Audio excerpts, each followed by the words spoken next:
Good afternoon, Turks and Caicos. Welcome to this historic event, Elections in the Making and History in the Making. Watch, listen, and decide.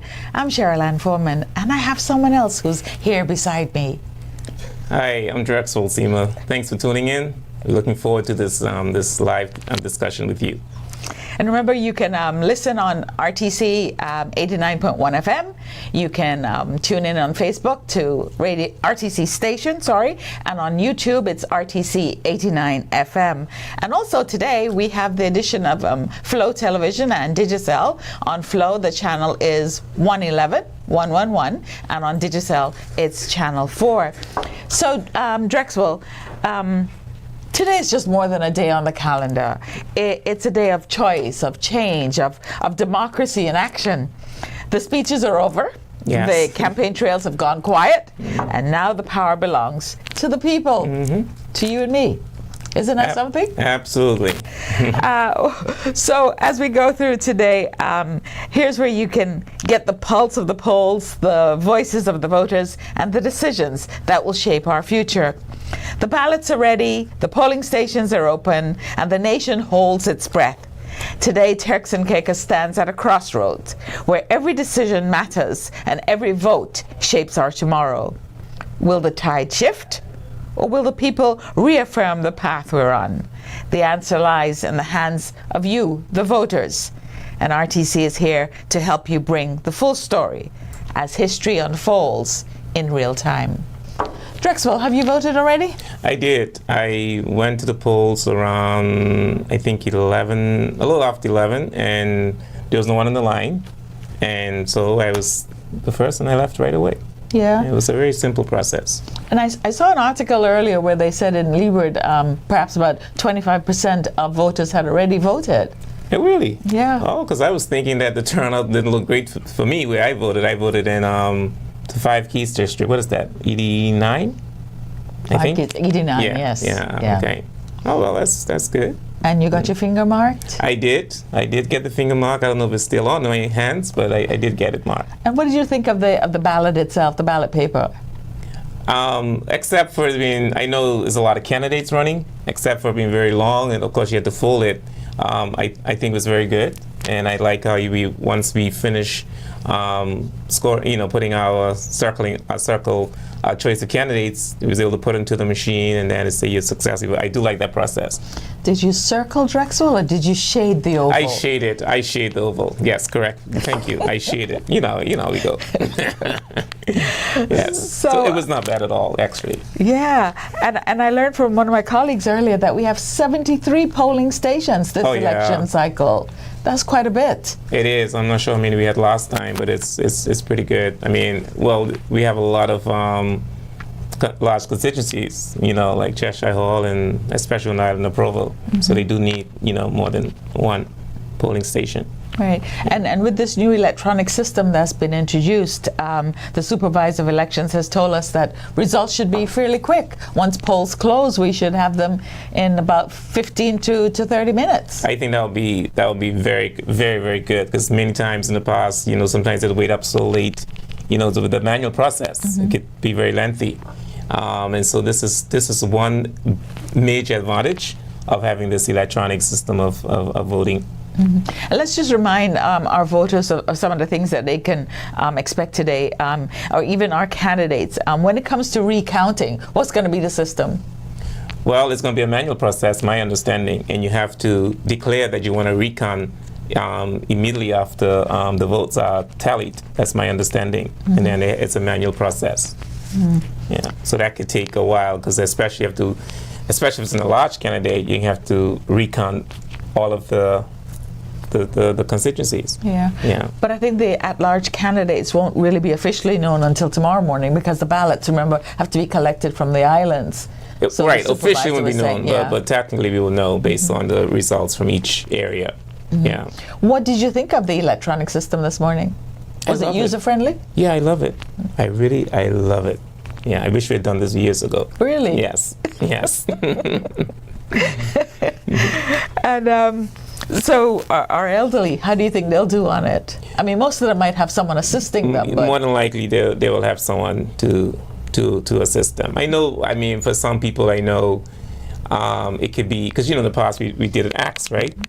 And then you got to, put in this oval thing, and that could be a little bit challenging for some people, so that might be a challenge, not only for the elderly, even for people with that sight, make sure you wear your glasses and stuff like that, I saw you going over the statistical booklet earlier. Anything interesting pops out at you? No, it's just amazing how far we have progressed, but yet our registered voters have not significantly increased. Because I think last year we had 8,581. This year we got a little over 9,000, not even 10,000 voters. We only had like a 9% increase in registered voters. And that's very interesting. I don't know how many persons are registered as Turks and Caicos Islanders, but I'm quite sure we have more than that at adult stage to be able to vote, to be able to register. But we didn't even have 10,000 registered voters, which is very, mind-boggling to me as really. Yeah, I find that a bit troubling too. But it's interesting though that there's a machine in this election cycle at His Majesty's prison. Is that right? Yes. I wonder how many people in prison. I mean, I'm not sure of the number of inmates, but there is a machine there at His Majesty's prison. And do you know the criteria for will all the prisoners be allowed to vote? I think, but we can double check. I think it's going to be those persons who are serving a 12-month or less sentence. Okay. So when they come out in 12 months, they'll have their whoever they choose. Yeah, so. But we can have that double checked. So we had a number of interviews. We've been talking to people. We had some paid programs as well. From those that you have heard, what's been the kind of recurring issues that people say are really dominant today? It's a big issue, and I think it's worldwide, is the cost of living. People are complaining about the high cost of living in this country. Now, I know, politicians may say they address it, but it's not just Turks and Caicos. It's everywhere. So that's a big, big issue for the people of Turks and Caicos. A lot of people say, even on the show on Tuesday that we had, people say they're just living from paycheck to paycheck. They just don't have disposable income. And so that's a big issue. How we'll be able to tackle cost of living? Do we do a price control? What do we do? Because we know the one-off stimulus is not adequate. We need something that's sustainable and continuous. And so that's a big issue for people, really. Yeah, and the other two that I heard over and over again, crime and immigration. Yes. People seem concerned with both those things as well. Crime was definitely an issue, and I know that I'm of the opinion, I may be different from most people, I'm of the opinion that crime is not a political issue. That's my opinion. It's an issue that we all have to face, and we've seen successful governments put plans in place. We've seen successful governments saying that whatever the police department asked them for, they got it, and we still haven't seen any major improvement in crime. So I'm not sure. I think there's a greater thing going on that we have to touch. I think it's beyond politics. Of course, it will be a political issue, especially a lot of crimes happening, because we had 48 murders. So obviously that will be a political issue for the opposition, because they say, look, under this government, here are all these crimes that take place. But I think it's beyond that. But I know it's a concern for the people, though. But would that be a fair statement? I mean, can we say crime simply increases under a particular government, regardless of which government is in power? It's probably not a fair statement, but it's a good strategy for anyone who's in opposition trying to become the government. They'll put that in your face, guys. Look at this. Look what happened. The stats are here to prove it.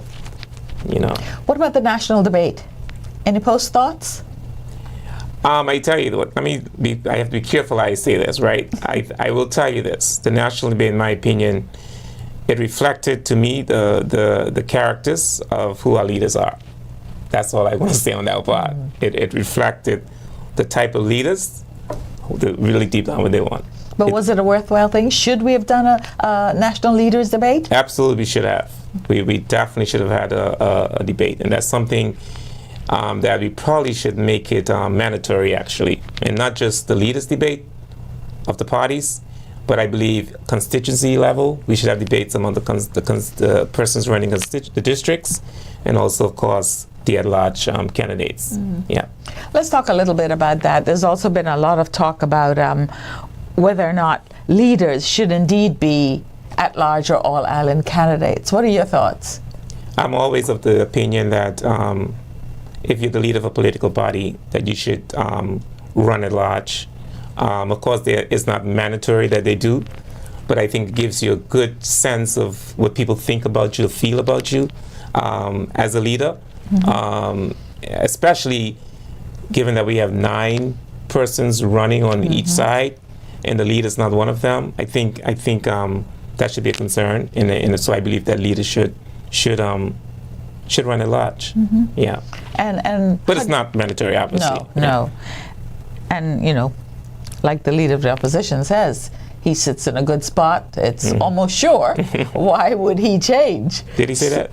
I think he did. Oh, okay. I don't know. If not, I'm paraphrasing. Right. Okay. Yeah. But what do you think about the constitutional amendments and the fact that we now have no nominated members of the House, all are elected, and that the last 4, the new 4, have also been at large? I'll be honest with you. I know when we had this talk with the constitutional talks, and we had to write in, I had written in about the appointed members. I didn't have a problem with the appointed members, honestly. But I did have a problem with the governor having 2 appointed members, and the government only had 1. I felt if there's anything, the government should have had 2, and I think in the past they used to have 2. And so I didn't have a problem with that, but I don't think the governor should have had an appointed member. And I know that has already happened, and now we've gotten rid of the appointed members and replaced them with elected officials. In my personal opinion, I don't think that we need 19 elected persons in the House of Parliament. Of course, we still had 19 anyway with the appointed members, but then you're going to have 19 people now elected. I think we're going to have about 9 ministers now we could have. Yes, there's 9 an additional minister. And whatever we do, we just have to make sure, whoever becomes the next government, that we keep these individuals preoccupied, not just hearing from them, in the House of Assembly when time to have a meeting. I wrote an article about it. I think we need to open up full constituency offices in all the constituency, and it should be we should have full-time staff where people could come and speak to their representative. If they're not there, at least, address the issues and pass it on. And also, at least once a week, the representative should have a meeting with their people in that office. And I think we have to make more use of that, because we're going to have a lot of people. Just say one party wins all 19. I'm just saying, that's a lot. Yeah. My sources told me this morning that there's going to be a certain Drexel Seamer in the next election. No. What I went through, trying to organize the debate, I'm not going to put my family through that. No. I got attacked. I get attacked even for writing articles, and I'm not going to I will still write, but I'm not going to put my family through that. And over the last 2 weeks, what I see, all the dirt and the fabrication and stuff, that people focus on persons rather than issues, I'm not going to go through that. To me, it's not worth it. I think I could do so many other things. No, I'm not going to go into politics. Yeah, but it only seemed in the latter few weeks that it really sort of heated up and it did heat up. Sort of it did heat up. Distasteful. Yeah, it's a turnoff. Yeah, I agree. Yeah. Just a reminder, if you're just joining us, this is live coverage of Election Day 2025 here in the Turks and Caicos Islands. Some 73 polling stations. We told you what they were yesterday, but just in case, ED1, Grand Turk North. The polling station is the Ona Glinton Primary School. ED2, Grand Turk South in Salt Key, H.J. Robinson High School, and in Salt Key, the Mary Robinson Primary School. His Majesty's Prison is also having a machine. ED3, South Caicos, is the Irish Stubbs Primary School. And ED4, Middle and North Caicos, the Conch Bar Community Centre, the Kew Community Centre, and in Bottle Creek, Adelaide Omla Primary, and in Whitby, it's the courtroom in the police building. ED5, Leeward and Long Bay, it's the Wesley Methodist School. And ED6, which is the Bight, it's the A. Louise Garland Thomas High School. ED7, Richmond Hill and Cheshire Hall. Providenciales is the Gustavus Lightman Sports Complex. And Community College. the Turks and Caicos Islands Community College. In ED8, Blue Hills, Osita Jolly Primary School. ED9, Five Keys, is that where you voted? Yes, I voted yes in ED9 at Enid Capron. ED9 has Felix Morley Community Center and the Enid Capron Primary. And ED10, Whelan, it is the Best Institute School. And that's 73 polling stations? It doesn't seem like 73. Yeah. Could be. Remember, like Middle and North, they have 4. So it adds up. Yeah. Okay. Yeah. But we've been having some reporters in the field. Yes. And we're going to go over to South Caicos now, and they're going to tell us what's going on in the Big South. That's my birthplace. Oh, boy. Good morning, ladies and gentlemen. We want to say thank you so much for tuning in to Radio Turks and Caicos. And this morning, we are currently right here in the Big South Electoral District number 3. And my name is Kemuel Cox. I will be your ground host for today, giving you updates and guidelines on how the current electoral process is happening here in the Big South. And currently, right now, this morning, the sun is out, nice, shining, and bright.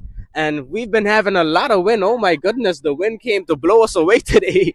But then we've been handling it well. We've been handling it nice. Everything is fine. Everything is going nice. The people have been coming out to vote. And it's just been an overall treat just to see how the current election process is going. And just want to say one thing while we talk about that. If you haven't thought about coming out to vote yet and support, we want to encourage you to come out, give your support, and we would love for your opinions and your ideas. We want to get your feedback, and we want to know what you're thinking and all of that. And we want to say thank you so much for your continued support.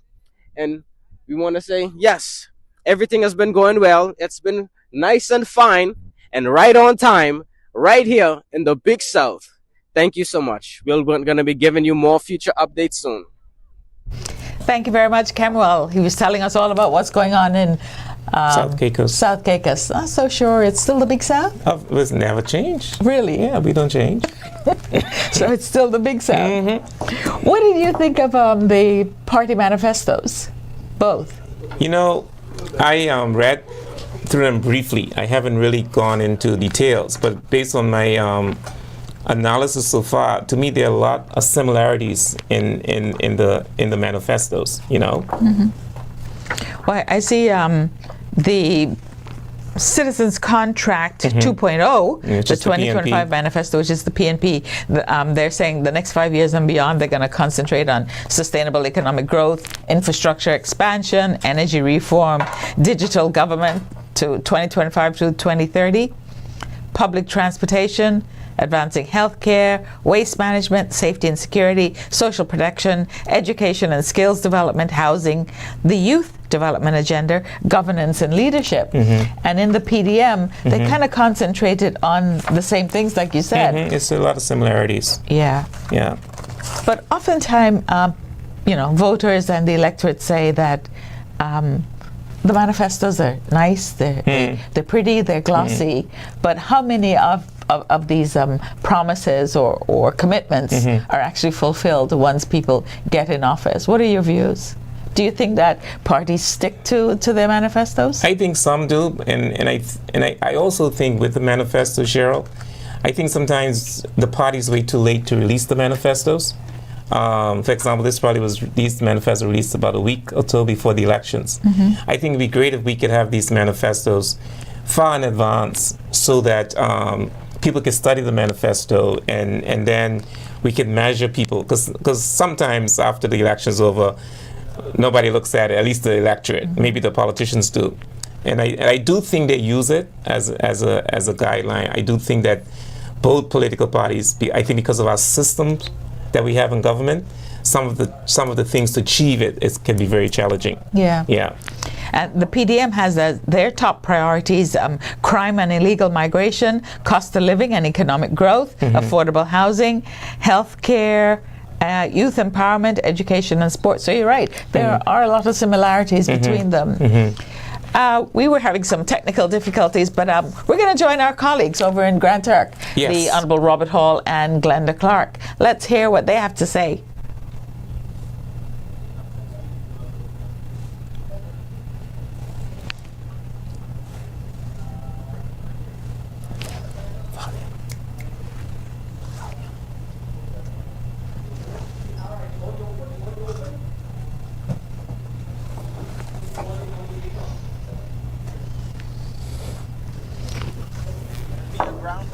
they giving you up?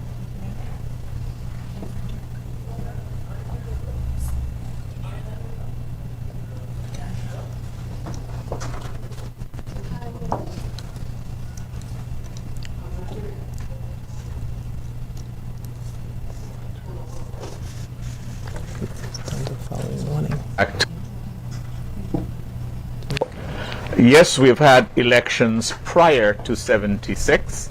However, 1976 was the first under the ministerial system. In that election, the PDM, led by the Most Honorable James McCartney,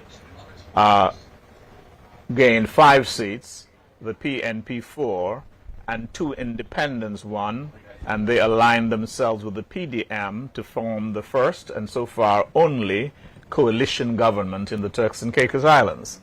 Later, they fully joined the PDM. However, unfortunately, McCartney got killed in a plane crash in 1980 to be succeeded by Honorable Oswald Skippings, who led his party into the elections later that year and lost to the Honorable Norman Saunders and the PNP. The PNP won again in 1984.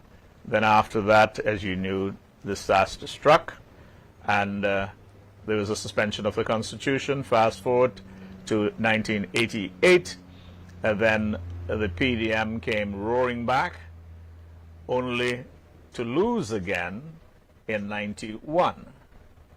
And the PDM came back under Honorable Derek Taylor and won 2 consecutive elections.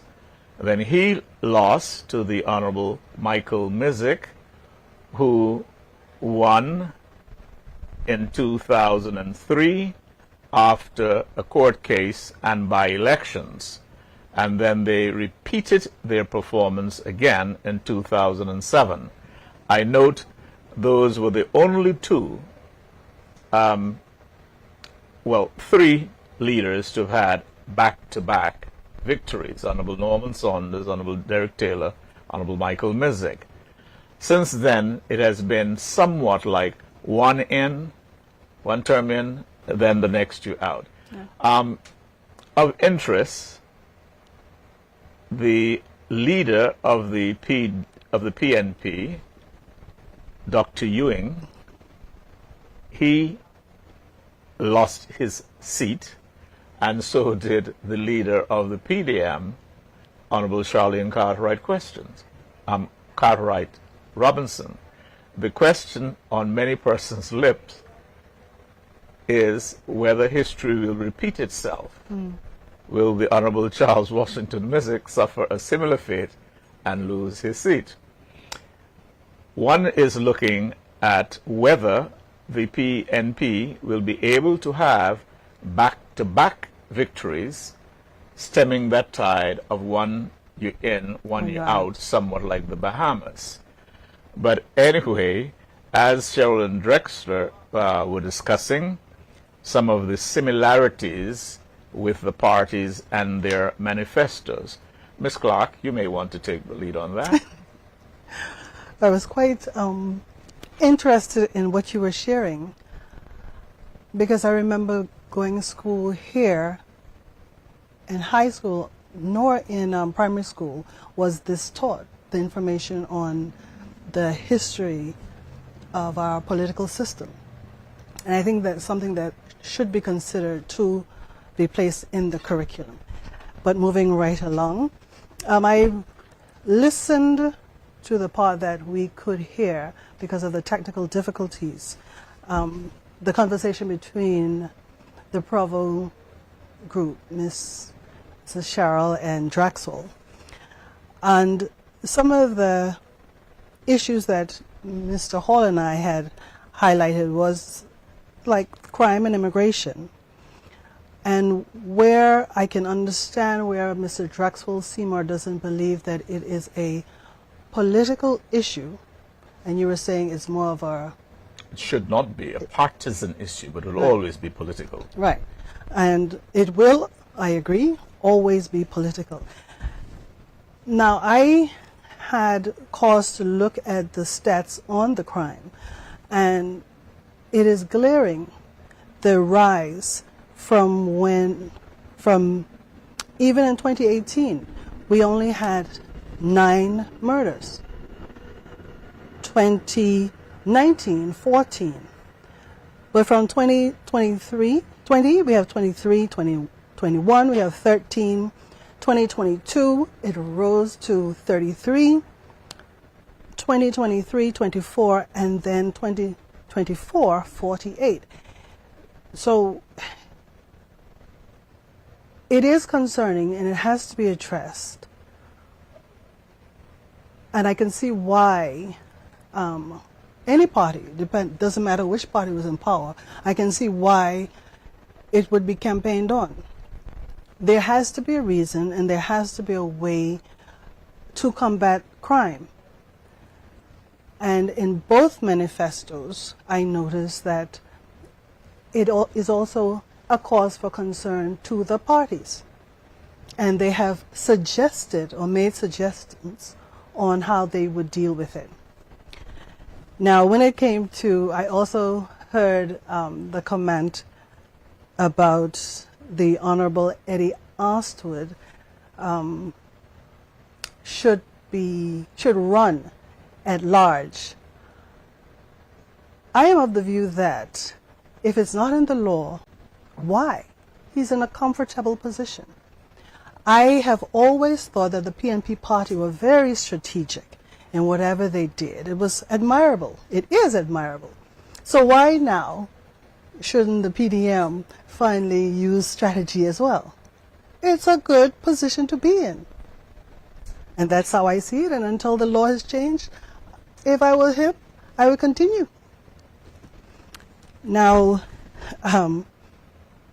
but I also have issue and concern about our education in our country. Both parties have addressed it in their manifesto. If you don't mind, before you go deeply into that, I just want to add my voice a little bit with regards to the crime matter. Yes. Like I said, it should not be a partisan affair. It is a national affair, and all hands should be on deck. Agreed. I recall in the Bahamian politics, when the FNM was in power a few years ago, in Nassau, I don't remember the exact area, there was like a thermometer that they had, a huge one, and every time the crime increased, you would see, as it were, the mercury goes Right. up and the number. Yes. And they were claiming how much better they will do. But if you listen to the news in the Bahamas, and I do not like to speak of my neighbors in any derogatory term, but the facts are there. And it is absolutely out of control, worse than it was before. And PNP, yes, did criticize the Charlene Cartwright Robinson's administration about crime, and even now the PDM criticizing the PNP. Yes. It's gotten worse. Yes. Instead, just looking at the problem doesn't solve it. It reminds me of an Indian set in South America who remain far away from civilization. And the first time this Indian man looked at a mirror, he was saying to the mirror, "Talk to me. Yes. Why you not talk to me?" The point is, we keep looking at the problem, but not really addressing it as we should. And when I say that, I mean the whole nation. And this is something I think that both parties should have really come together and establish a sort of common front about it and not make it a partisan issue. Well, I can see where you're coming from. But like I said, even in the manifestos, they seem to both want to address it. It should have been addressed. I cannot say that the PNP weren't making an effort because they've expended a lot of money, a lot of funds in trying to address the situation. I mean, I agree with you on that. I'm sure you would. But even in saying that, we have the police force need to be increased, yes? But we have, like the barracks here, the land here in Grand Turk, that used to be the police headquarters and it had the barracks attached. That is now abandoned, basically. Sorry. That is abandoned. But it's a good area for the training, development of the police officers. Instead of having to always look to our neighbors. If it is that, my view, if we made the salary even more attractive, then maybe more locals would join the police force, have a place here where they can be properly trained, like the regiment. They're doing exceptionally well, in my view, from what I've seen on returning home. And they're actually trained, I think I was told, on one of the keys. They're trained right here. And they're doing exceptionally well. Likewise, we have the land, we have the facility, make use of it. We have the technology, make use of it, and get our own people up to speed. I'm not saying not to invite our neighbors to assist, but we also have to empower our own people to handle this. I do agree with you, and I must say the salaries for police officers have been increased significantly. And what we really need is Turks and Caicos Islanders with the ability and the interest, not simply looking for a job, Exactly. but wanting to make a career. It calls for a great deal of sacrifice. And that is what we are not seeing from our own people. As a result, we have to go overseas because certain numbers are critical. And the police force has grown over the years, still under 400, but 75 police officers are currently being recruited, police officers with special skills and the like. And we have had a number of special officers from the United Kingdom. Now, all that is good, because that is at the tail end of the problem. Yes. What we need to do now is to find a way to get at the beginning of it. And like one youngster in Providencial said to me, and I thought seriously of his comments, he said, Mr. Hall, this ain't going to stop now, and you could bring 100 more policemen, it isn't going to stop. Because as long as you kill my brother, then I'm going to kill your brother, and it goes on and on and on. So the question is, when will it stop? Okay, then we've moved on. Can you then address the other issue? You want to talk about education? Yes. Well, I am of the view that a number of persons do not appreciate where we have come from in terms of education. We may not be where we ought to be or where we want to be, but the evidence shows that we have improved tremendously over the years at every segment, be it from the primary straight on up to tertiary education. The curriculum in both levels have expanded. We have a much higher level of trained teachers today than we had before. And now, of course, we have free education all the way to the community college. I believe it's time for us to perhaps go back to Providence, or someone else want to join in the conversation. So I will stop there for a while. Robert, would you agree that, crime is perhaps all our business, and we should each as citizens be playing some role in trying to curb crime, rather than merely always blaming the government of the day for the problem? The government. That's what you said. That is partly what I said, and I couldn't agree with you more. And I believe I might have said this is where we need all hands on deck. This idea that some of the youngsters in particular have come up with following the American thing, they're not snitching. I hate that word ever so much. If you see something, say something. It's your next door neighbor today, but this afternoon it could be you or, you know, some relative of yours. And so it takes the whole community, not just the police. Even the preachers in church, rather than just talking about preaching your soul to heaven, they ought to be preaching more and more to their congregants how to live with one another, how to forgive, how to solve conflicts, because that's the serious matter. When I was a little boy, we throw 2 blows, the next day we are friends. Now you don't get a chance to throw blows. It's bullets that are flying. Yeah. But when you say then it should actually start in the home, it's how you train your child.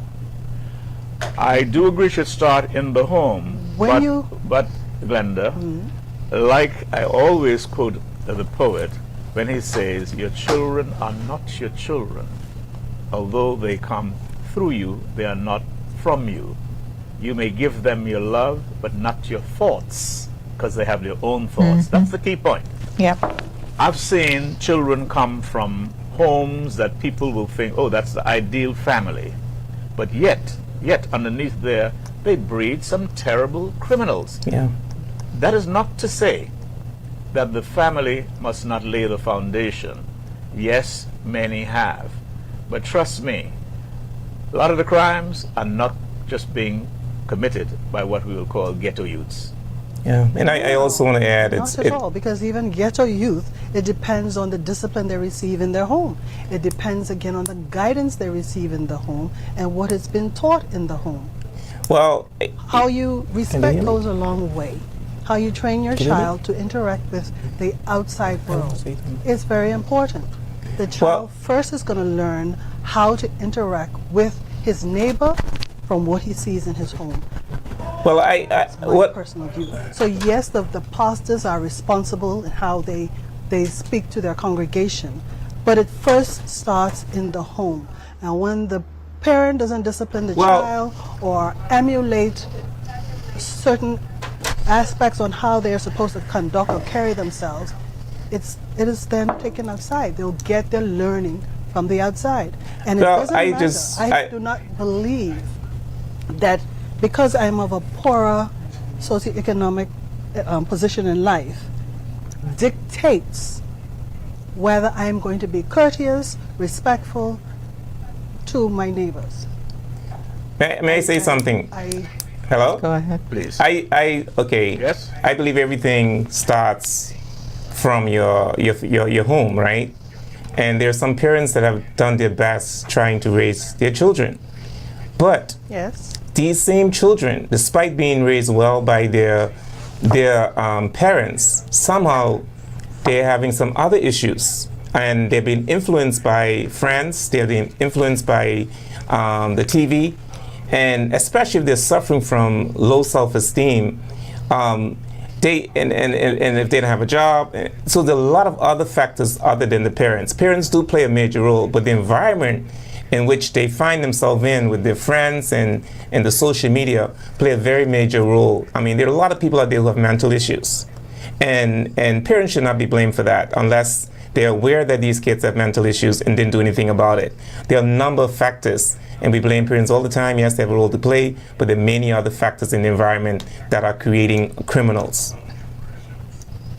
But by no means am I saying that it is the parents' responsibility. I'm not saying you say that. I'm just saying let's not just focus on the parents too. The child is going to interact with friends on the outside that's going to have some influence on them. That is a given. That is a given. But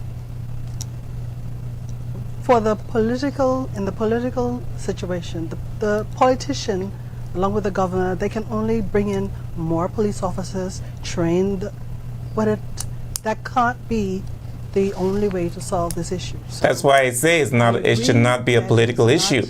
I believe It's a national issue. It's everybody's issue. Yeah. Yes, I agree with that. And that is why, on expression some time ago, I called for more collaboration regionally, because it's a major problem. all the guns that are used, none is manufactured here. None. I think it's Mexico that filed a suit in the United States courts against the U.S. Gun manufacturers. Can we as a region do something similar, even if it only means sensitizing America to what indirectly or directly they are doing to many of us? Because I notice so many of the areas that were once so peaceful, little Anguilla, with 18,000 people on one island, now they having murders, you know? And I don't say that to suggest or just to cover up to say we are not alone, but it's a worldwide problem, you know? Yeah. Yeah, it's global, Rob. Yeah, I wanted to change the subject just a little. It's very interesting, but I wanted to ask our male anchor in Grand Turk in particular. We saw where the statistical booklet says that, you know, female candidates had increased in 2021. We had 26% of candidates were women. That was up from 18% in 2016. So, Robbie, do you think the TCI is ready for another female premier? Well, that's a tough one. Is it? The question is whether the country was ready for the female premier before. But nevertheless, they did. Now, her term, it was short term. And I don't want to be pessimistic, but let's not forget it, though. This is a male-dominated society. Although our women have performed admirably at every level, as it were, kicking down the glass ceilings. But still, when it comes to the political arena, despite the fact that you have a number of female candidates, the preference is still for male leaders. Here in the Turks and Caicos, that is my view. And so I am very doubtful that in the near future, you would see a female premier or prime minister. I'm very doubtful. Well, in my opinion, You may have a different perspective. Well, Hello?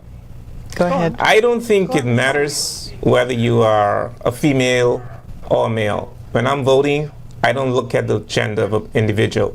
I look at the capability of that person. And I honestly believe that despite how it looks in America, I don't think in the Turks and Caicos and in the Caribbean we have this gender inequality where we have preference for a woman over a man when it comes to political position. I mean, let's face it, women are running our country.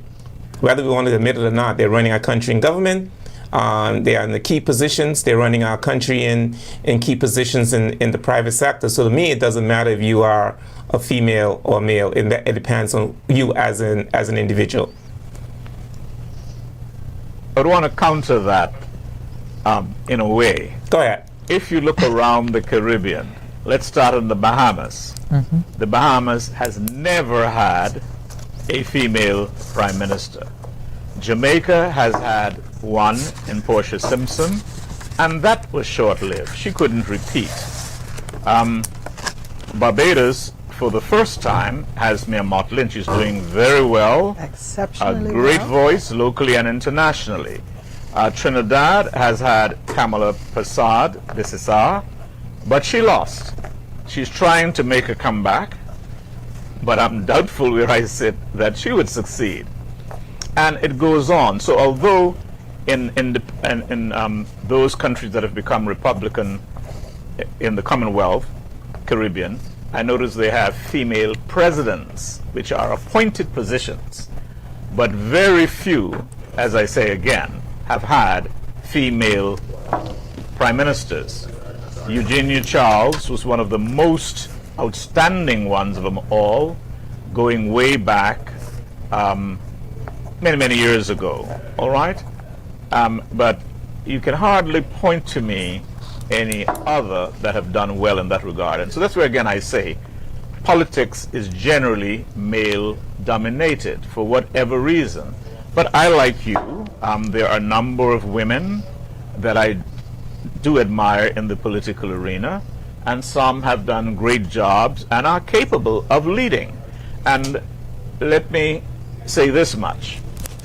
Historically, the PNP have had a number of women getting, should I say, near the top. The Honorable Emily Saunders was the first female Speaker of the House. Honorable Arabella Smith was the first female Minister of Government. Of course, on the PDM side, we've had female ministers, and Honorable Charlene Cartwright Robinson, giving her a full due, was the first female Premier. But I still stand by my, I was going to use the word, but I stand by what I said. I mean, guns is not the popular thing to say, stand by your guns. That I don't think the Turks and Caicos, broadly speaking, gravitate towards female political leaders of a party. No. The evidence is there. Okay, it's a great conversation, but I think we have some comments from our diaspora, and we're going to hear from one or two of those right now. So let's listen in.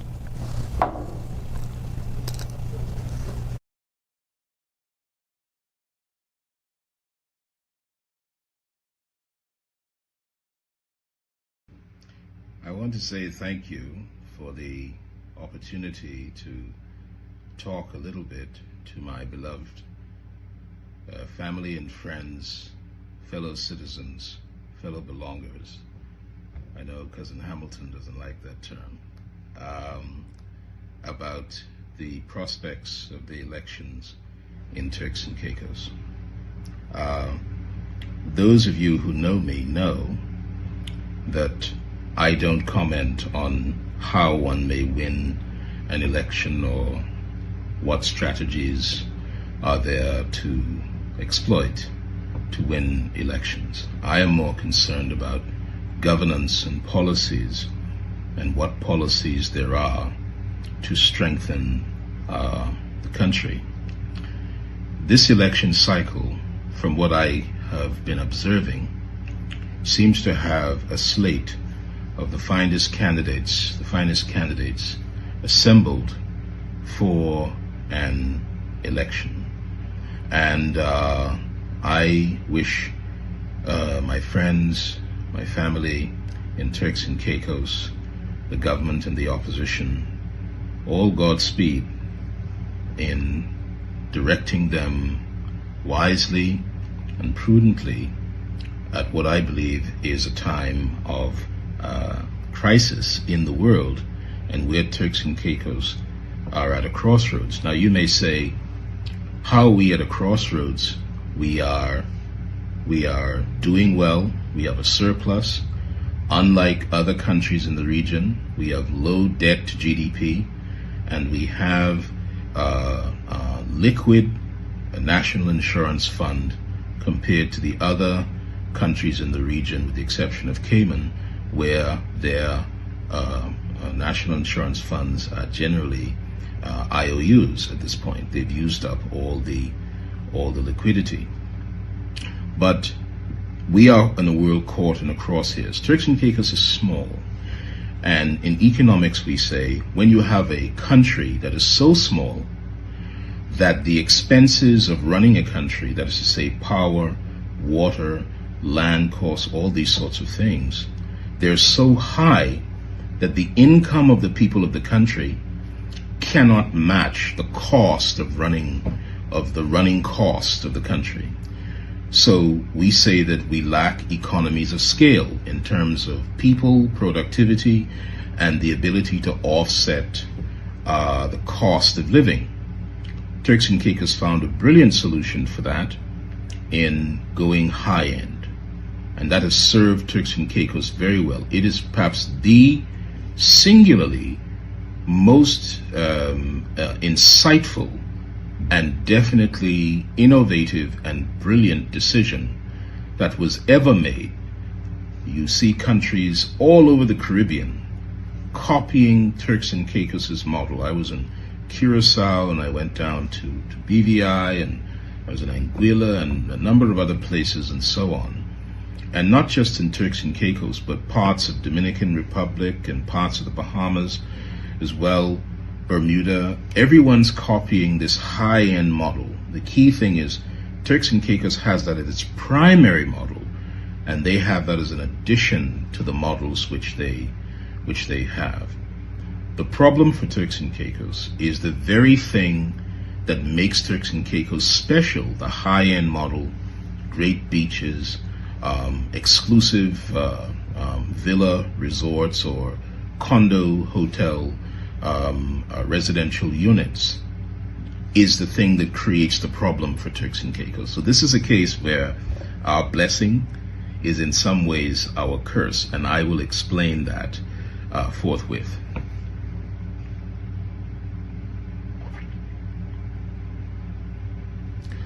Let us talk about this notion of the blessing being a curse. So let me put some context. So Turks and Caicos is a high-end jurisdiction with a very small population, main population under 15,000. So there are 15,000 Turks and Caicos Islanders, belongers. There are more belongers in Freeport than there are in all of Turks and Caicos Islands. I think more in Nassau as well than there are in Turks and Caicos Islands. That's very, very important. We also have a situation where the country's been booming. There's been a great deal of prudence, both in the two previous governments and so on. So from the suspension of the Constitution, we had the spectacular government of previous administrations, and then after the suspension of the Constitution, Dr. Rufus Ewing, that brought stability and so on. And then we had Premier Charlene Cartwright, and again stability, and with Premier Mizik, who was once Chief Minister of Turks and Caicos. We now have again stability and growth. This is all very good for Turks and Caicos Islands. Part of the problem now is we're operating in an era with a new president of the United States that's very, very aggressive, and Turks and Caicos prosperity is being driven from external demand outside the country. So it's not Turks and Caicos Islanders buying up the villas, it's people from the outside, which means that we have to make the environment as welcoming as possible. We cannot make that environment welcoming if we have the immigration problem, the crime problem, the lack of infrastructure, all right? This is very, very important, lack of infrastructure, all right? And continue to make that the case.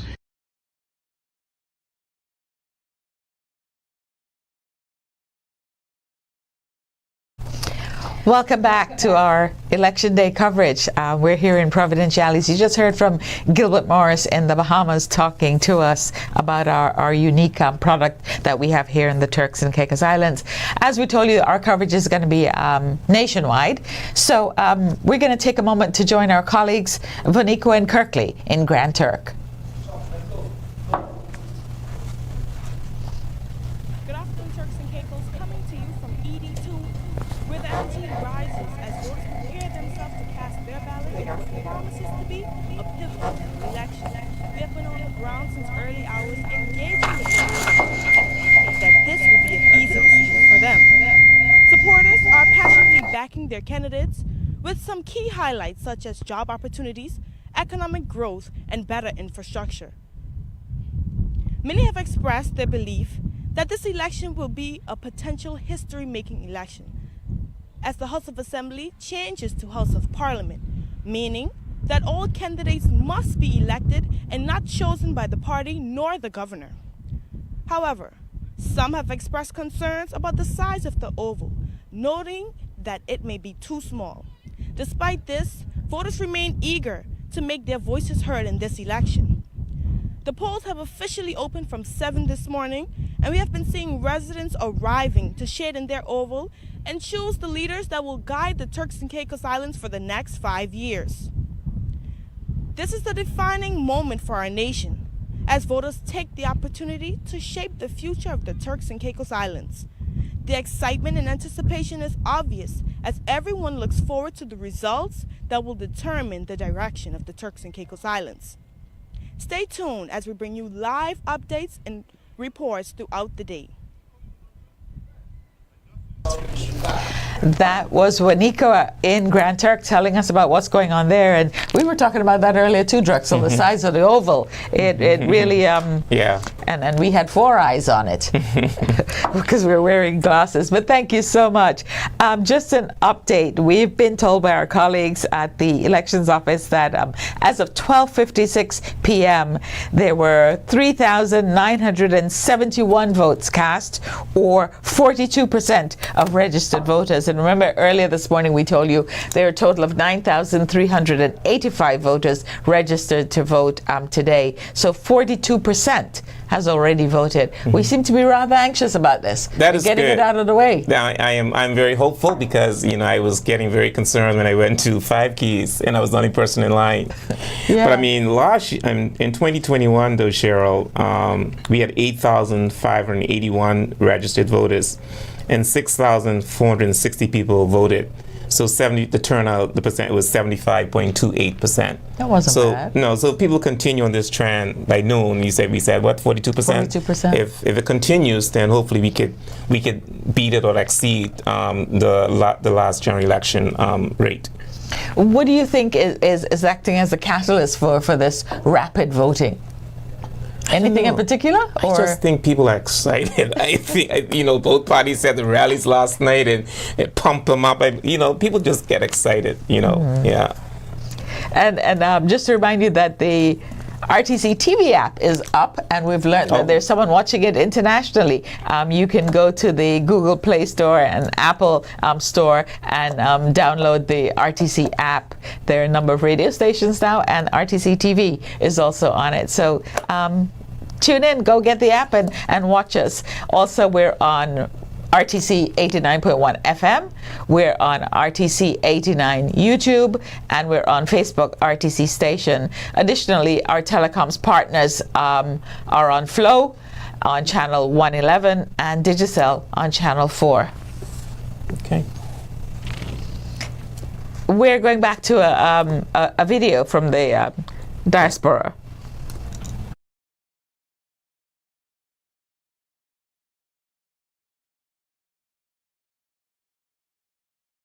I'm Ruthia Robinson. I am 23 years old and I'm currently in the UK studying for a master's degree in journalism.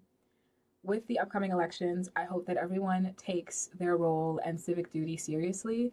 I wish that I was home to vote. I've always been excited to vote since I was like 17. I ran to register to vote, something a 17-year-old would never say.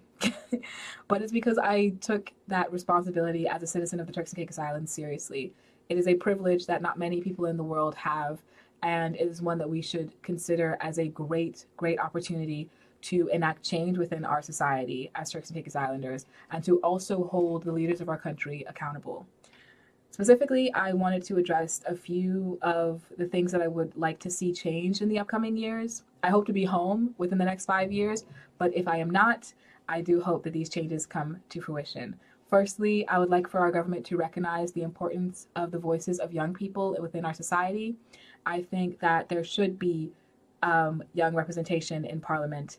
I would love to elect someone that is 25 or 26 into Parliament. I believe that by not having this representation in Parliament, we are losing an opportunity to fully implement young people in the decision-making process and the parliamentary process that our country so heavily relies on to see improvements.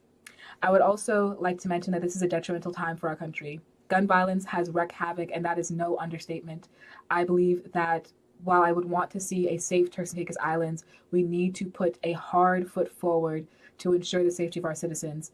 This is becoming a national health crisis, impacting the lives of young people across the TCI. There is no understatement, there is no lessening of this statement when I say that we need to be protecting these lives. I hope that we can come together as a community to foster not only trust within our police force, but also trust within the national security of our islands. I hope to see rapid gun control and enforcement of these laws throughout the islands of Turks and Caicos.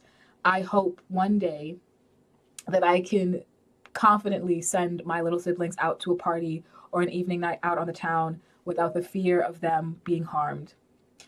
In the near future, I also hope that we get to recognize marginalized identities within the Turks and Caicos Islands. I hope that we get to see a full review of the ways in which we look at these protected classes, including sex, race, gender, and sexuality.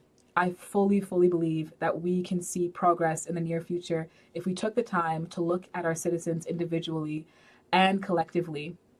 I also hope that we reach a point in the near future where we are able to stand on the national stage proudly as the Turks and Caicos Islands and not just as a British overseas territory. So I implore you that if you have the opportunity to, if you are registered to vote and you are planning to go to that voting booth on Friday, do what you can to research the candidates, to take into consideration the new changes to the Constitution, as well as educating yourself about the new election system and its entirety. Please, if you're not voting for yourself, vote for me. Vote for the kid next to you that isn't old enough. Vote for the older adults that may not take into consideration the young voices. Vote for yourself, but most importantly, vote for the future of the Turks and Caicos Islands. Thank you so much.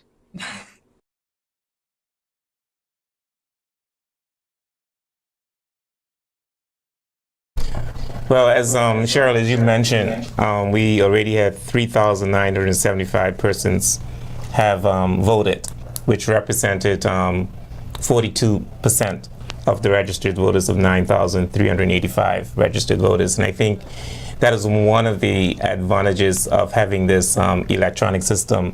It gives you live information and information right away, right? And so I think that's very good.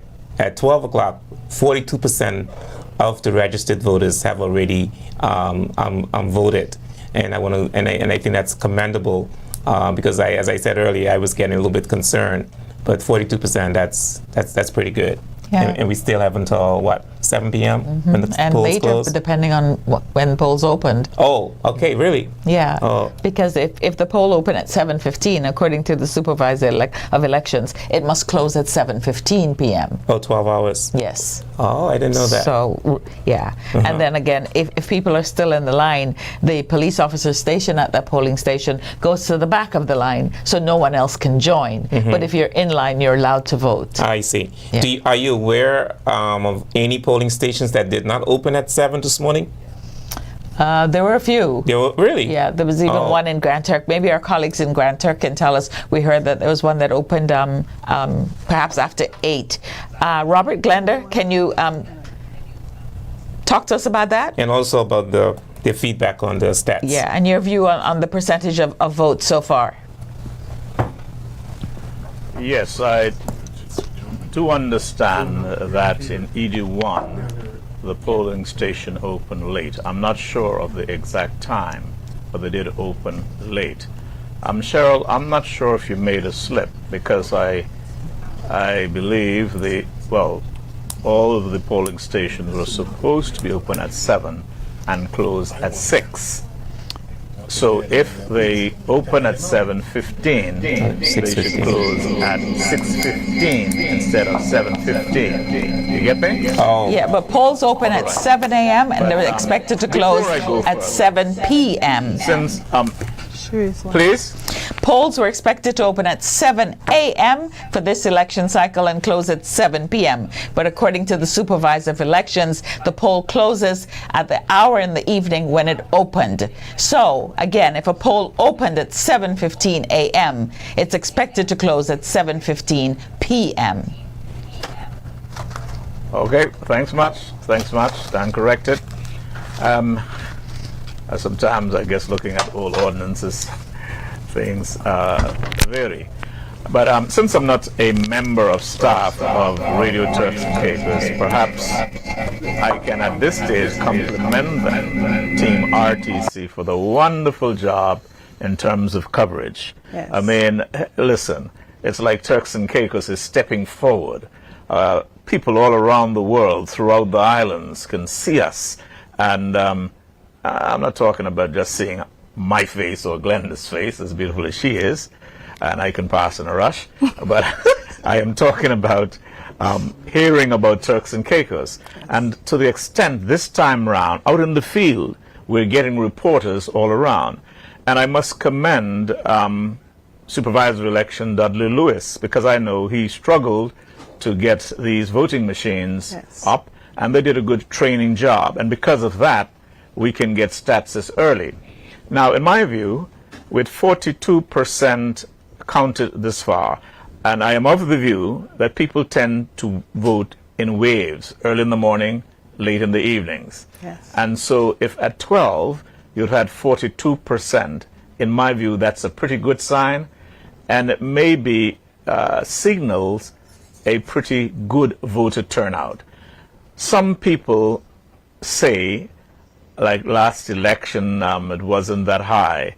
We have consistently had high voter turnout compared to almost every Caribbean island. There's only one year, I forgot which year that was, when we had about 86%. But most of the times it is in the 70-odd percent, 77, 75, and that is indeed good. Glenda? Well, I am excited about this whole process. I'm excited about the new. The machine, the way it's operating, that means that probably by by close time, a couple of minutes afterwards, we'll know the result. Right. I give you a little joke. At one of the elections before, because I was busily engaged in several other activities, I was up from 6 o'clock in the morning and then came right to the radio station, 6 o'clock, working throughout the day, and then 6 o'clock to give coverage. And it was the first time in my life, even when I was a rugged young man staying out late, I never did 24 hours non-sleep, non-stop. Right. So 6 o'clock the following morning, bearing in mind I started 6 the previous morning, I was feeling quite fatigued, and I had told my colleagues down at that time we were at Cable and Wireless, listen, I got to go. I went home, sleep wouldn't come. Normally when I'm tired, I'd fall asleep easily, so I realized something was wrong. I went to the hospital. My friends still tease me, said that election caused me to end up in the hospital. But it wasn't this election was the hours, unusual hours. My pressure went up high. Well, with technology, this time, it ain't gonna go up. You're calm. Yes. And what is also amazing is the feed that we're getting from the diaspora. We're actually live. We don't have to wait. And it's just amazing with technology. And it's so important for us to remain relevant in this global community. We're there. We've arrived, it almost feels like. Yes. I guess that's why Smooth T say we are number one. and Jack said the same thing too. Yeah. We are number one, TCI number one. This feels really, really good. Yes. I'm really impressed, and I'm really happy for the way the telecommunications is going in the Turks and Caicos. Sure. And while it may be straying a little bit, but getting away from the party politics, Turks and Caicos Islands should stop decrying our islands, because sometimes when you hear them talk about Turks and Caicos Islands, I have to wonder what place they're talking about. When in so many ways we are way ahead of many of the other territories and our competitors. But let's get back to the election matters, really. Perhaps they want... Okay, go ahead, Cheryl. William.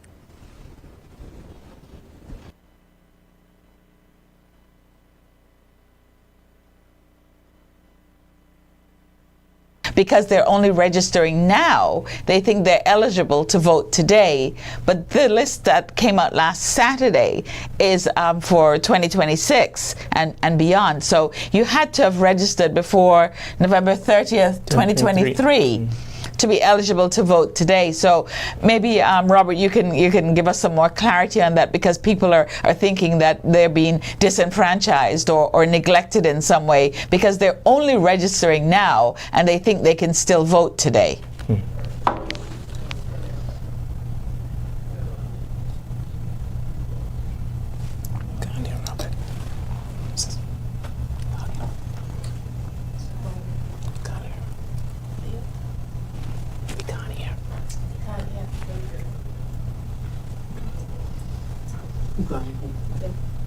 You can't get granted.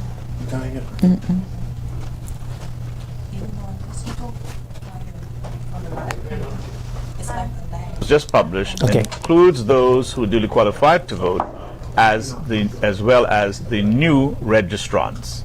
That should be made clear. So there's no one being disenfranchised.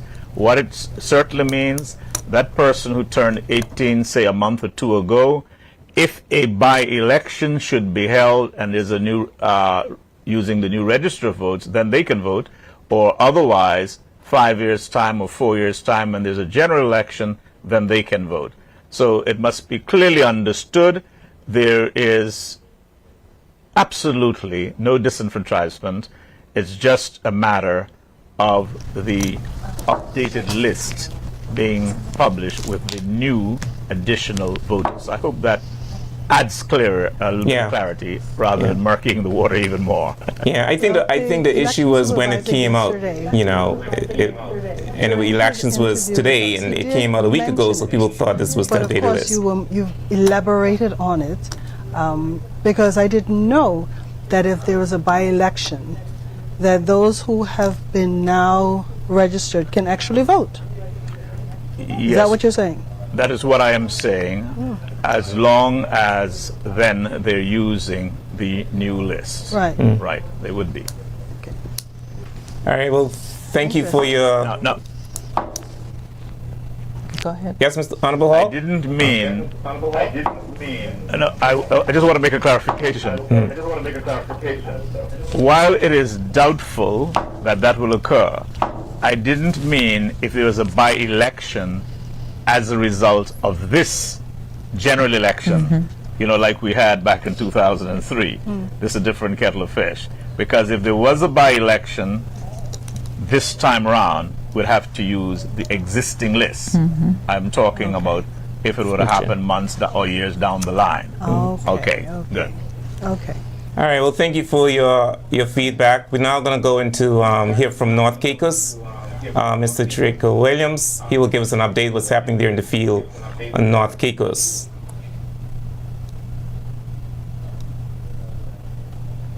Mr. Williams?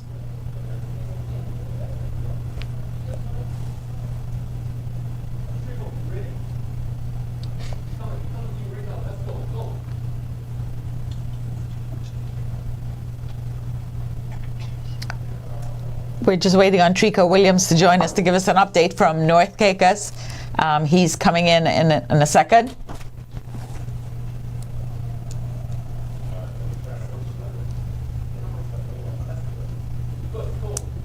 Okay.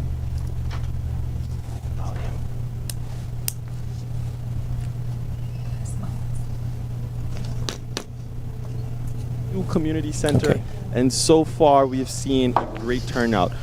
We've seen people come in groups, one by one, and everything is smooth, civil. The police officers are on scene. All the election officials are on scene.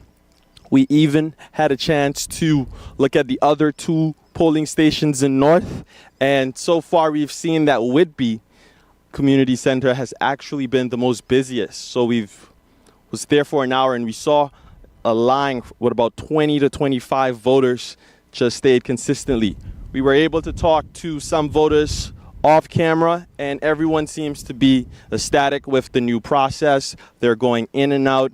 The electoral ballots is a very easy to understand and simple system. So there have been no complaints.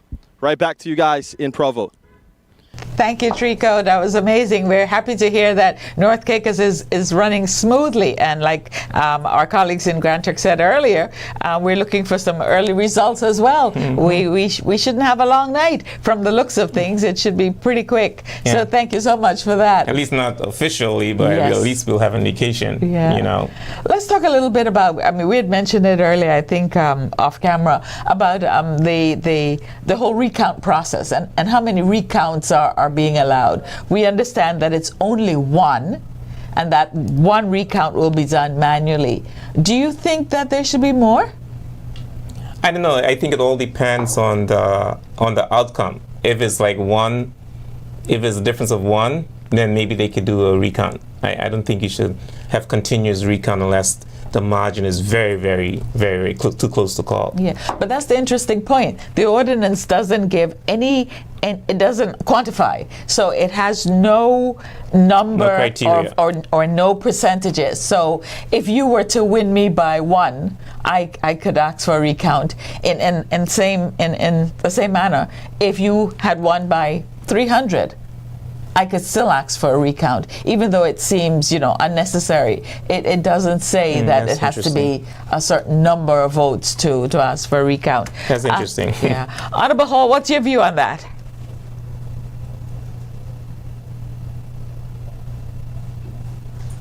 Law, you had the provision whereby you can ask for an immediate recount, and if you fail to do so, then you could have appealed to the courts for recount, and that has happened in the past. Apparently, there isn't, I guess, unless it's a major issue, a court recourse. They are allowed just one. That's what I understand. One recount, and that's good. I like to use sports. Like you're playing cricket, for instance, and it's a controversial out given by the umpire, then they go to the technological umpire, which may agree or disagree, but then that's the final one. So it doesn't go on and on and on. And so one recount does make sense. Of course, because, Cheryl, like you said, there is no limit as far as the number of votes. So it is quite possible, say an enlarged candidate who loses by 100 or 200, though those numbers may sound reasonable to us, to that person it may not. And so we can see a process going on much longer than anticipated. But otherwise, we can have a very early night with technology. Yep. Well, from the numbers that have already voted, it seems like we are having a very good voter turnout. So it's going to be interesting if it continues this way and maybe the 9,000 do come out to vote, and then the tally is made depending on what happens. It'll be interesting to see if, because it's a new system, whether the person that didn't succeed or the party that didn't succeed would ask for a recount.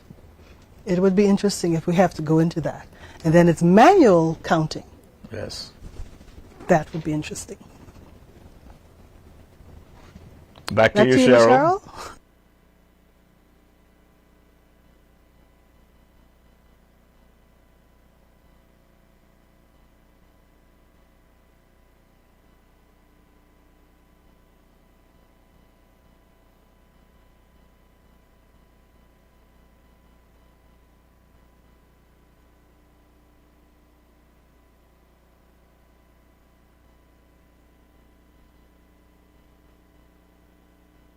The results will be very, very clear, and there will be no need for anyone to ask for recount.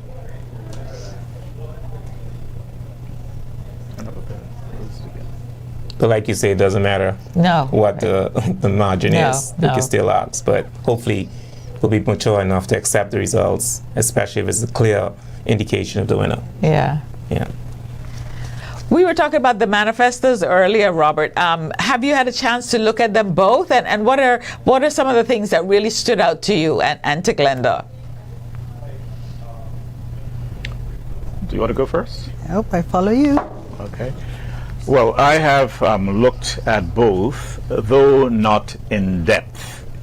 And let me say that, when I looked at both of them, I'm reminded of the old expression, don't judge a book by the cover. Indeed, they are both glossy documents. Yeah. But it's not so much about the glossy looks on the outside, it's about the content. And by way of criticism, let me start there with both of them. I would have loved to see all photographs being local, as opposed to going on the internet and taking pictures of people elsewhere. There was one I saw with a gentleman and a lady. This gentleman had some gray beard. I can still grow back my COVID beard if they want a gray beard. We have a number of beautiful or lovely ladies. Why not use them? Well, of course, in the hospital, sometimes it's difficult to distinguish, as far as some of the pictures are concerned, whether they're local or not, because we have so many foreign contract workers, and certainly because we have so many different nationalities, you could always see different races there. But anyway, that's a minor point. I like to be humorous sometimes. You can't be serious all the time. But like someone alluded to earlier, there is a great deal of similarity. I've often said publicly, the two parties has very little philosophical or ideological differences. It's more a matter of personalities as I see it. And like Professor Morris has said, both parties, by and large, have fielded good slates of candidates. And you can see their pictures in their respective manifestos. However now, again, there isn't that much difference in what each party wants for the country. Great deal of emphasis on crime, on education, on housing, empowerment of our people. All noble things to work forward to. Where the difference comes in my humble opinion, well, one, the Progressive National Party manifesto, in my view, lays it out a little bit more clearer than the PDM. And one may say that ought to be expected, in that they have laid a fairly solid foundation upon which they can build. So they are actually taking forward certain ideas from whence they have started. Whereas the PDM, at this stage, is not building really on the foundation established by the Charlene Cartwright Robinson administration. It's like a new plan going forward. And perhaps for that reason, they are not able to articulate as clearly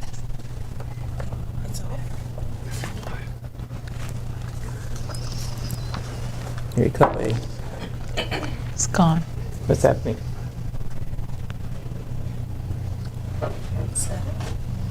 No, it's gone.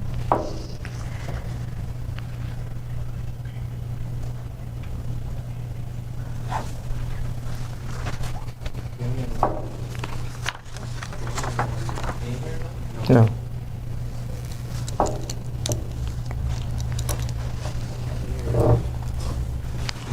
No. No? No.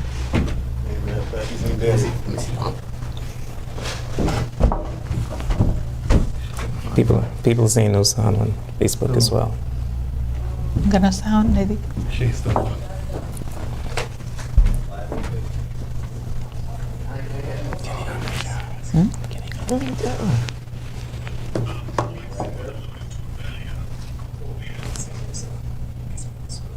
Vision on what they see needed and how they're going to get it done.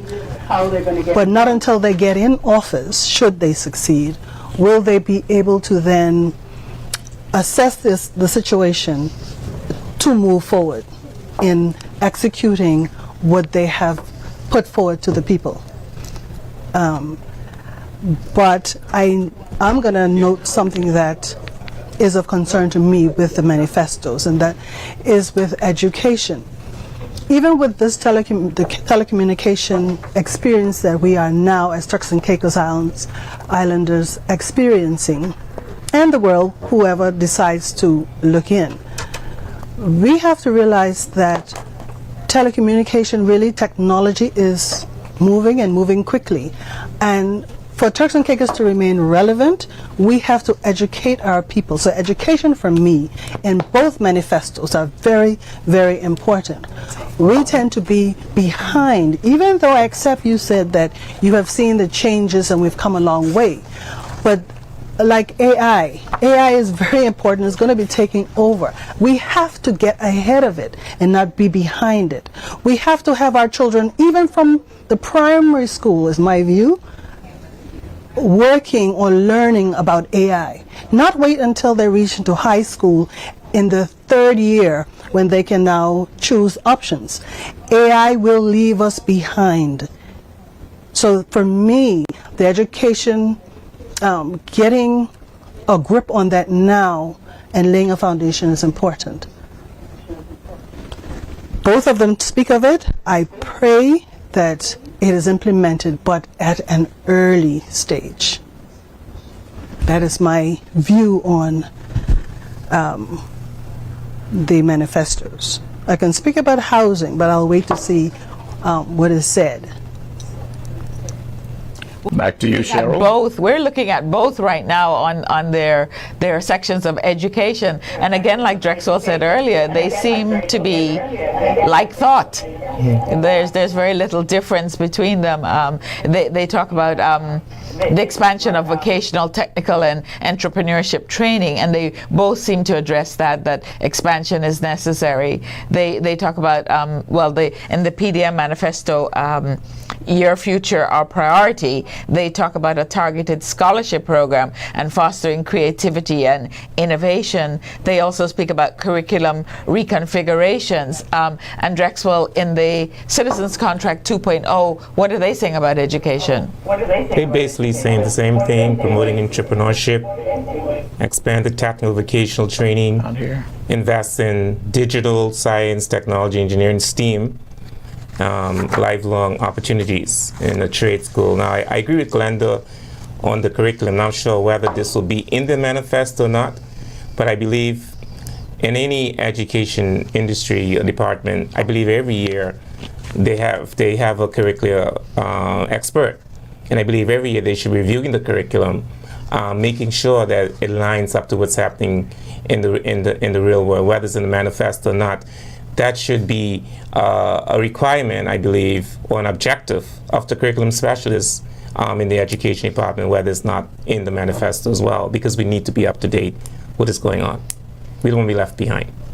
Yeah, definitely. And to Glenda's point about technology, while I agree, I still think that we need to exercise some caution, particularly when it comes to AI, because we're already a small population. We don't want to have our human assets completely taken over by AI and robots and that sort of thing. And so I think it's something be lazy, that we need, so we need to be careful with that. While technology is needed, there are varying degrees of it that we have to look at in Turks and Caicos.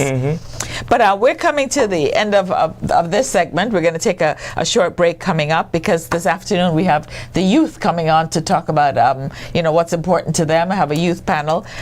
Too bad you don't qualify for that, Drexel. I just was about to say, I'm young. No. Don't worry about this white stuff you see on my face.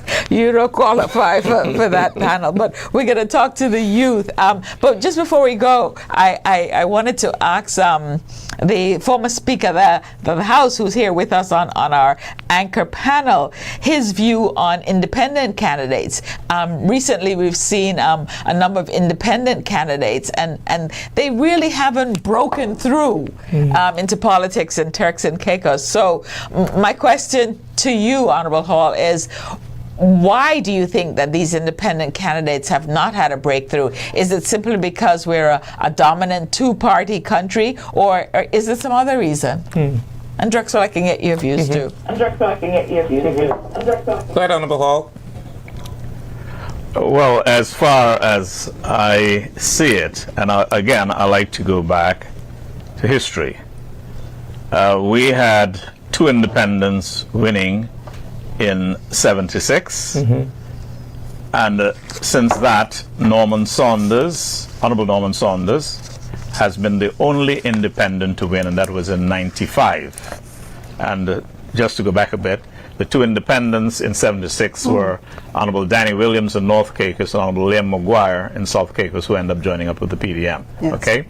Since then, we have consistently had independents, we have consistently had third parties, but neither has survived. The vast majority of them even lose their deposits after the general election. I think people understand, and let me just spread around even in the Caribbean. At the inception of party politics, you tend to have independents doing well. Because let's remember, we had elections before 1976, and those times people ran as independent candidates. Many Turks and Caicos Islanders do not even know that the Most Honorable Jakes McCartney contested the 1972 election as independent and lost.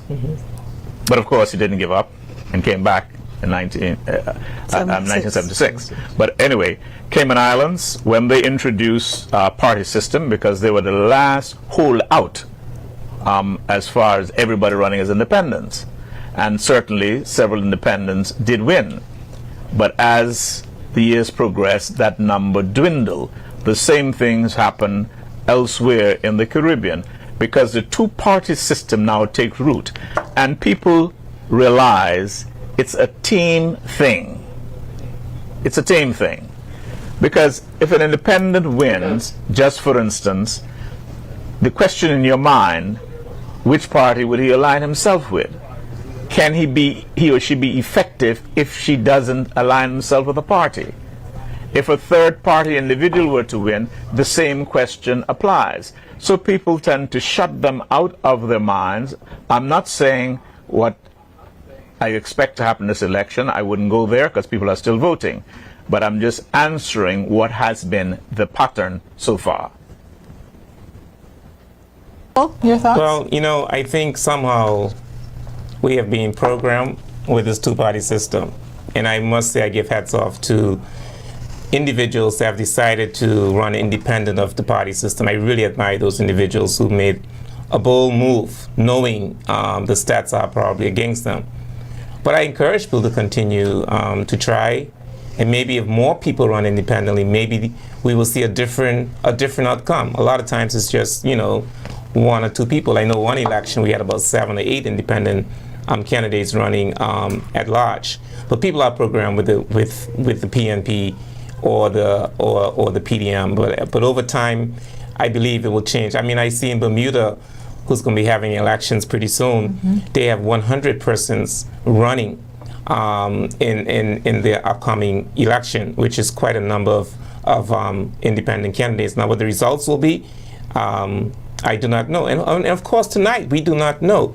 We have two independent candidates, and then we also have the PDA running, and then we have 2 independent candidates in constituency running. We do not know the results tonight. Who knows? We might get results. An independent might make history tonight. Well, not make history because we've had independents before, but will make history in the most recent years.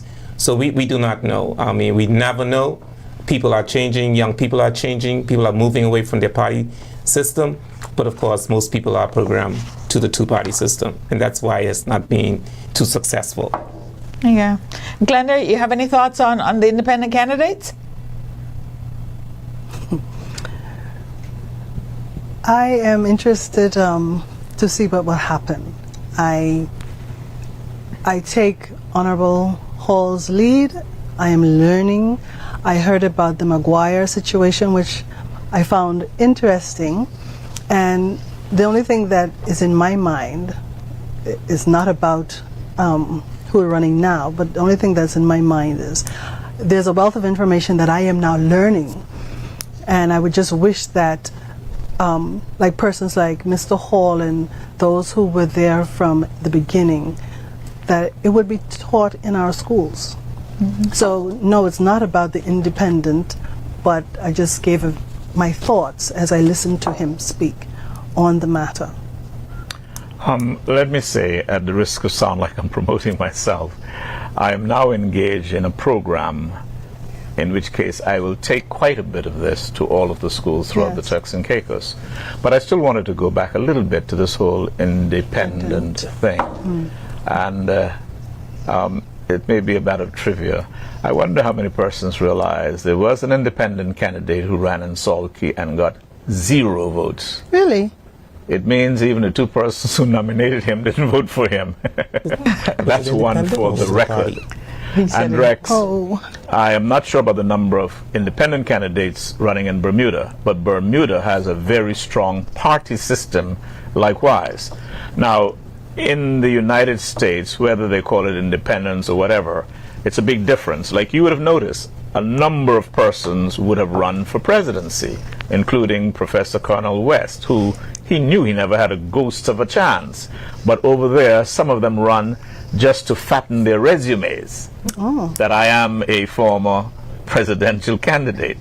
Some run because there are particular issues they want to bring to the fore, like the Green Party. I remember you had Peru the other day, wealthy as he was. He made a great inroad, and of course, perhaps caused the Republicans to lose, but he never won. And so it's a trend almost worldwide that independents and third-party candidates do not fare well.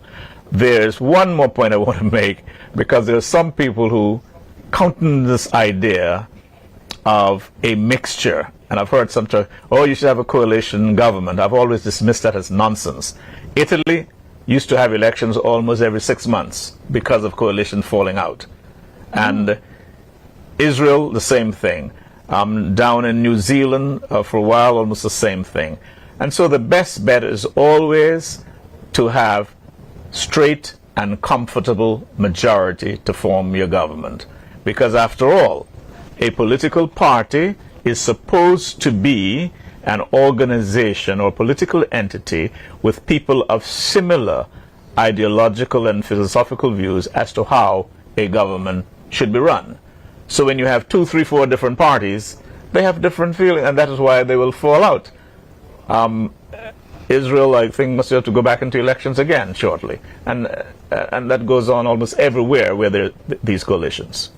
And then it could be also a matter of strategy, because before you went independent, more likely than not, you're either of the two parties, either PDM or PNP. Now that you've gone independent, those that would have supported you, your family members, more than likely they will come over to your side. So you're effectively taking votes from one of these, the main parties in the country. So is it that you are a spoiler, or are you really interested in being there to make a change? Just a thought. Yes, the only other point I would make on that, and again, because I try to follow politics worldwide, but particularly in the Caribbean, Bruce Golding, who was the brother-in-law of Edward Seaga, who was the Prime Minister under the JLP. Bruce Golding held a prominent position in Edward Seaga's administration.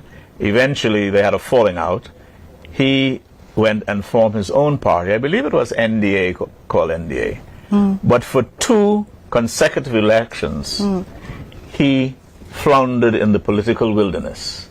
And if any of you remember that Love and Dare song, which they made, saying, light a candle and find your way back home, well, eventually Golding found his way back to the JLP and ended up becoming Prime Minister. Proving again that independent part didn't work, or third party.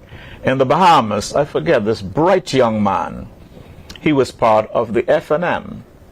He went away and did the same thing, and has been in the political wilderness ever since. Back to you, Ms. Cheryl.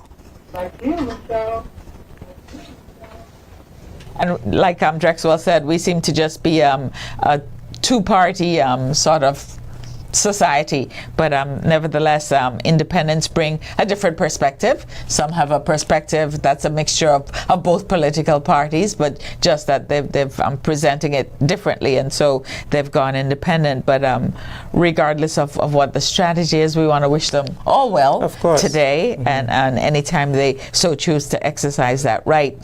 Just to let you know that we said that this entire broadcast was a team effort, and we want to say thanks to our colleagues from the the Communications Directorate and the Office of the Premier. They've been keeping us up to date, especially with information from the Elections Office. And just by way of information, we want to let the voters and the general public in Turks and Caicos know that the Elections Office has advised that there are trained technicians on standby to troubleshoot machines if needed at this moment, anytime during today or this evening. And right now, currently, there are no confirmed outages. So things are running smoothly. Our new electronic system seems to be running smoothly, and we're happy for that. So just to, again, recap, we're going to have a youth panel coming up. We'll have more reports from our field reporters. And hopefully when we get back later this evening, we'll start telling you how things are looking and whether or not there are any projections. But all that's coming up later. Yes. So until later this afternoon, we've been bringing you live coverage, live Election Day coverage 2025, history in the making. Watch, listen, and decide. We'll be back later this afternoon. Thank you for tuning in.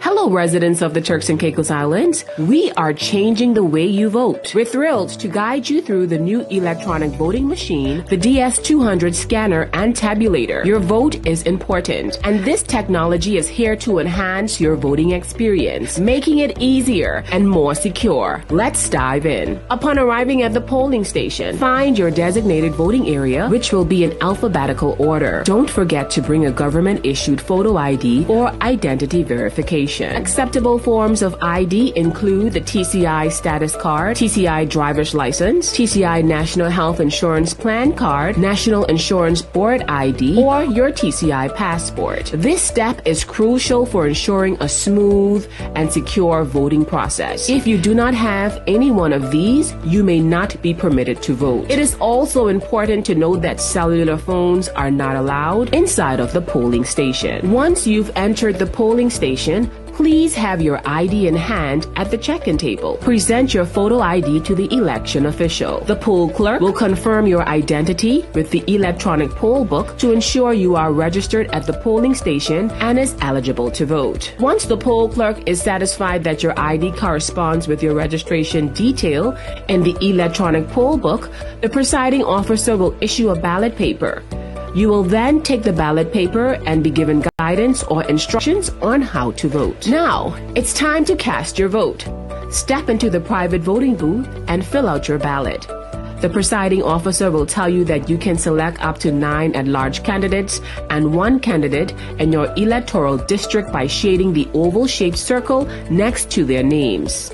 Once you've completed selecting 9 at-large candidates and 1 candidate in your electoral district on your ballot paper, walk over to the DS200 electronic voting machine and submit your ballot by placing it in the designated slot on the DS200 voting machine. The ballot paper can be inserted anyway into the machine. Wait for the machine to accept your ballot. A message will appear on the screen confirming that your vote has been successfully recorded. If there is an error or a mistake was made on your ballot paper, the DS200 will give a notice on the screen. Please read carefully. The machine will also give you the option to return the ballot paper to the presiding officer. It will also allow you to choose whether you want to accept your ballot paper with the error or mistake. If you decide to cast the ballot with the mistake or error, the machine will accept your ballot and display a message, "Thank you for voting." You will be required to have your finger stained before leaving the polling station. If you have any questions,